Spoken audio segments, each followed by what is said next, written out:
versos 44 e 45, os dois últimos versos antes da volta de Jesus. Mas pelos rumores do Oriente e do Norte, será perturbado e sairá com grande furor para destruir e exterminar a muitos. Armará suas tendas palacianas entre os mares contra o glorioso Monte Santo, mas chegará ao seu fim e não haverá quem o socorra. Mas então chegarão notícias do leste e do norte, que o deixarão alarmado, e ele partirá enfurecido para destruir e aniquilar muitos. Armará suas tendas entre o Monte Santo e Glorioso e o mar. Enquanto estiver lá, porém, chegará a seu fim, e ninguém o ajudará. Esses versos estão falando dos momentos finais da história. Mas se até agora a gente vem falando de guerras reais que ocorreram no entorno ali de Israel, ou seja, o povo de Daniel, por que essa guerra final seria simbólica e não seria uma guerra real? Porque alguns veem um paralelo entre Apocalipse e Daniel, especialmente quando o anjo derrama a sexta taça, a sexta praga, que é derramada sobre a terra pouco antes da volta de Jesus. O selo de Deus já está inclusive colocado nas pessoas. Já está separado o joio do trigo, porque as pragas não caem sobre o povo de Deus, mas as pragas caem sobre os ímpios, né? Apocalipse 6, 12 a 16 diz assim: derramou o sexto anjo a sua taça sobre o grande rio Eufrates, cujas águas secaram, para que se preparasse o caminho dos reis que vem do lado do nascimento do sol, ou seja, do Oriente. Então vi sair da boca do dragão, é o diabo, né? Da boca da besta, quem é esse? É o Vaticano. Do falso profeta, quem é esse? Estados Unidos da América do Norte, né? O falso espiritismo, né? 3 espíritos imundos semelhantes a rãs, porque eles são espíritos de demônios, operadores de sinais, e se dirigem aos reis do mundo inteiro. Uma batalha que vai acontecer no mundo inteiro, a fim de juntá-los para a peleja do grande dia do Deus Todo-Poderoso. Eis que vem como vem o ladrão. Bem-aventurado aquele que vigia e guarda as suas vestes para que não ande nu e não se veja a sua vergonha. Então os ajuntaram um lugar que em hebraico se chama Armagedon. Em Daniel diz assim: mas pelos rumores do Oriente e do Norte, será perturbado e sairá com grande furor para destruir e exterminar a muitos. Então, uma guerra, né? E Apocalipse diz assim: preparaste o caminho dos reis que vêm do lado do nascimento do sol, ou do Oriente.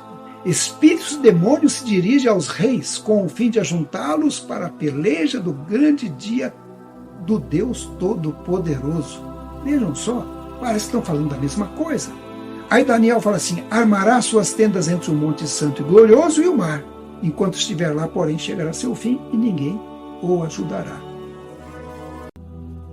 E aí o verso 16 diz: então os ajuntaram no lugar que em hebraico se chama Armagedon. E quando lemos esses versos, podemos ver um conflito. Alguns dizem que é um conflito espiritual, um conflito pessoal entre escolher a Deus e o anticristo, o próprio Lúcifer, que vai estar personificado na figura de Cristo.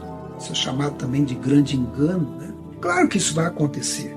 Então a impressão que temos é que vai ocorrer uma guerra real, uma grande guerra na região do Eufrates, ou seja, nas proximidades de Israel. E um dos lados dessa guerra é formada pelos reis que vêm do Oriente, do lado leste, né? E quem está influenciando esses reis? O dragão, Satanás, a besta, o poder papal, o falso profeta, os Estados Unidos da América do Norte. Mas eles também são influenciados por espíritos de demônios que vão colocar o mundo inteiro nessa guerra. É o que dá a entender ao lermos isso. E essa peleja acontece nos últimos momentos da história da Terra, quando o anjo derrama a sexta taça, ou seja, por ocasião da sexta praga do Apocalipse. E quando a gente estuda um pouquinho o que está acontecendo naquela região de Israel, tudo indica que realmente vai haver uma guerra no local que vai abranger diversos países. Eu sei, tem havido guerras, mas parece que vai haver uma guerra de proporções apocalípticas.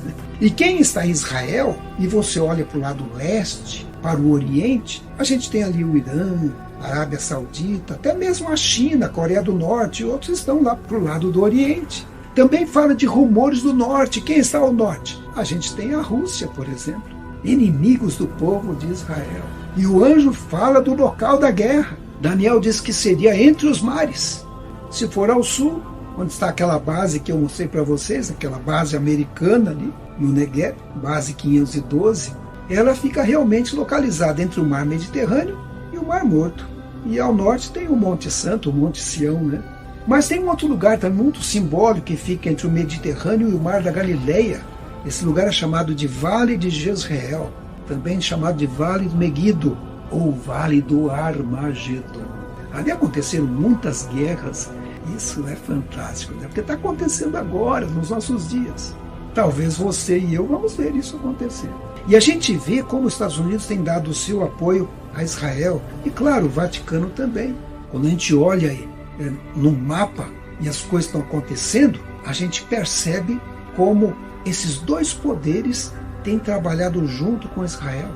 Donald Trump, por lado dos Estados Unidos, e o Vaticano pelo Papa da atualidade, né? Dando poder também a Israel. E nós vimos que em 2023, 2024, os Houthis lançaram mísseis e drones contra Israel. E agora, Trump ordena ataques aos Houthis no Iêmen. Olha o que Trump disse: usaremos uma força letal avassaladora até que tenhamos alcançado o nosso objetivo. O objetivo é defender Israel e também o canal de Suez no Egito, o tesouro do Egito, porque o Iêmen tenta atrapalhar ali os navios de entrarem no canal de Suez. De uma forma ou de outra, os Estados Unidos acaba dominando aquele lugar, né? Quando você lê Daniel 11, não parece que isso está acontecendo nos nossos dias? Chegará seu fim e não haverá quem o socorra. Ou seja, esse poder do Rei do Norte terminaria o seu poder nessa guerra final. Mas também a gente pode inferir que todos os poderes envolvidos terminariam nessa guerra final. Porque o capítulo 12, verso 1, já começa com a segunda vinda de Cristo. O livro do Apocalipse ainda fala de 10 reis que reinariam sobre a terra nos últimos momentos do nosso mundo. Lá diz assim: os 10 chifres que viste são 10 reis, os quais ainda não receberam reino, mas que recebem autoridade como reis com a besta durante 1 hora.